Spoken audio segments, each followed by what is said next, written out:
ফ্রান্সের স্থানীয় নির্বাচনে হস্তক্ষেপের অভিযোগে তদন্তাধীন ইসরায়েলি প্রতিষ্ঠান ব্ল্যাক কোর এর বিরুদ্ধে এবার নিউ ইয়র্ক ও স্কটল্যান্ডের নির্বাচনের প্রভাব বিস্তারের সন্দেহ উঠেছে। ফরাসি কর্তৃপক্ষের তদন্তে এমন তথ্য সামনে এসেছে। ফ্রান্সের প্রধানমন্ত্রী সেবাস্তিয়ান লেকর্নুর সঙ্গে এক সংবাদ সম্মেলনে ডিজিটাল হস্তক্ষেপ ও ভুয়া তথ্য মোকাবেলায় কাজ করা সংস্থা বিজি নামের প্রধান মার্ক অতোয়ান ব্রিয়া বলেন, তাদের তদন্তে দেখা গেছে ব্ল্যাক কোরের কার্যক্রম শুধু ফ্রান্সে সীমাবদ্ধ ছিল না। তার দাবি, ইসরায়েলি প্রতিষ্ঠানটি অ্যাঙ্গোলা, টোগো, স্কটল্যান্ডের নির্বাচন এবং 2025 সালের নিউ ইয়র্ক মেয়র নির্বাচন সহ বিভিন্ন দেশে বিদেশি ডিজিটাল হস্তক্ষেপমূলক কর্মকাণ্ডে জড়িত থাকতে পারে।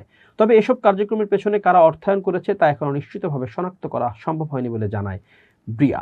ফরাসি প্রধানমন্ত্রী লেকর্নু বলেন, ব্ল্যাক কোরের কর্মকাণ্ড এবং তাদের পেছনে কারা রয়েছে তা জানতে ইসরায়েলি কর্তৃপক্ষের সহযোগিতা চেয়েছে ফ্রান্স। তিনি সামাজিক যোগাযোগ মাধ্যম এক্সে দেওয়া এক বার্তায় বলেন, বিদেশি ডিজিটাল হস্তক্ষেপ গণতান্ত্রিক ব্যবস্থার জন্য ক্রমবর্ধমান হুমকিতে পরিণত হয়েছে। তিনি সতর্ক করে বলেন, 2027 সালের ফরাসি প্রেসিডেন্ট নির্বাচন এবং আগামী জুলাইয়ে নিউ ক্যালেডোনিয়ায় অনুষ্ঠিতব্য আঞ্চলিক নির্বাচনেও এ ধরনের হস্তক্ষেপের ঝুঁকিতে রয়েছে। এ কারণে সরকার বিষয়টি নিয়ে স্বচ্ছতার পথ বেছে নিয়েছে এবং সংশ্লিষ্ট প্রতিবেদন জনসম্মুখে প্রকাশ করেছে। এছাড়া নির্বাচনী প্রক্রিয়াকে অনলাইন প্রভাব ও ভুয়া তথ্য প্রচার থেকে সুরক্ষিত রাখতে রাজনৈতিক দল ও বিভিন্ন প্রতিষ্ঠানের সঙ্গে কাজ চালিয়ে যাওয়ার কথাও জানান তিনি।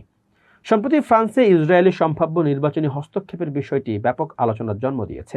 গণমাধ্যমের প্রতিবেদনে বলা হয়, ফিলিস্তিনপন্থী অবস্থানকে নির্বাচনী প্রচারের অন্যতম ইস্যু করা বামপন্থী দল লা ফ্রস ইনসুমিজ এর মেয়র প্রার্থীদের বিরুদ্ধে ভুয়া তথ্য ছড়িয়ে নির্বাচনের প্রভাব বিস্তারের চেষ্টা করেছিল ব্ল্যাক কোর। এই অভিযোগের ভিত্তিতে মার্চ মাসে অনুষ্ঠিত স্থানীয় নির্বাচনকে কেন্দ্র করে ব্ল্যাক কোরের বিরুদ্ধে আইনি প্রক্রিয়া শুরু করেছে ফরাসি সরকার।